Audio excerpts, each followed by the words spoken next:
Salut à tous, je vous retrouve aujourd'hui comme d'habitude dans ma petite série de vidéos, un conseil utile par jour en immobilier. Aujourd'hui je vais répondre à Rachid qui m'a envoyé une question en privé. Elle m'a dit salut Mehdi, donc c'est très sympa ce que tu fais, ça va droit au but, ça nous parle. Voilà, donc déjà je tiens à te remercier pour la force que tu donnes et je suis très content que ce petit format de vidéo où je vous réponds, ça vous plaise. Donc aujourd'hui Rachid il m'a posé quoi comme question ? Apparemment, tu es bloqué aujourd'hui, ta banque te demande systématiquement les frais de notaire. Est-ce que j'ai une solution? Oui, Rachid, j'ai une solution. Pour cela, il faut que tu achètes acte en main. C'est-à-dire que lorsque tu rédiges ton compromis de vente, tu demandes que ce soit rédigé acte en main.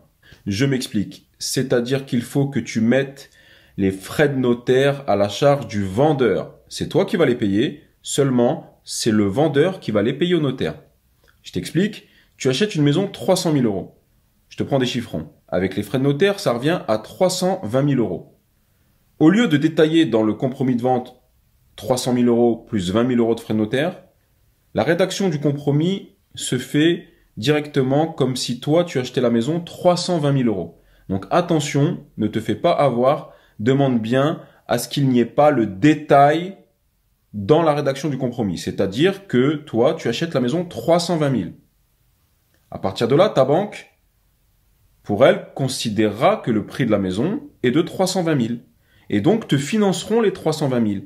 Lorsque le notaire débloquera le 320 000, il donnera les 300 000 au vendeur et gardera les 20 000. Donc voilà, c'est ce qu'on appelle un achat acte en main. Alors, il y a des avantages dans ça. C'est une solution pour pas mettre les frais de notaire. Par contre, il y a des petits inconvénients lorsque tu fais ça en achat, en investissement locatif.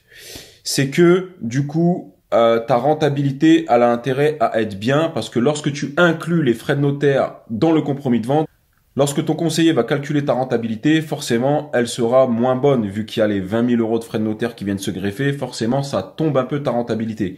Donc ça, c'est un peu le côté désavantageux.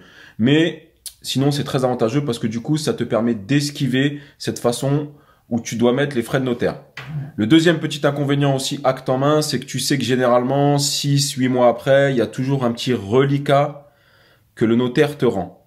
Et le problème, c'est que des fois, certains vendeurs à qui tu achètes acte en main, ce reliquat ne te le renvoie pas. Donc sinon, la solution acte en main, c'est très bien. Ça permet de ne pas mettre les frais de notaire et donc ça permet d'avancer. Ce principe d'acte en main, c'est quand même à manier avec précaution et surtout dans le compromis de vente, il ne faut pas indiquer le détail, c'est-à-dire 300 plus 20 000 de frais de notaire à la charge du vendeur. Non, il faut indiquer prix de vente 320 000.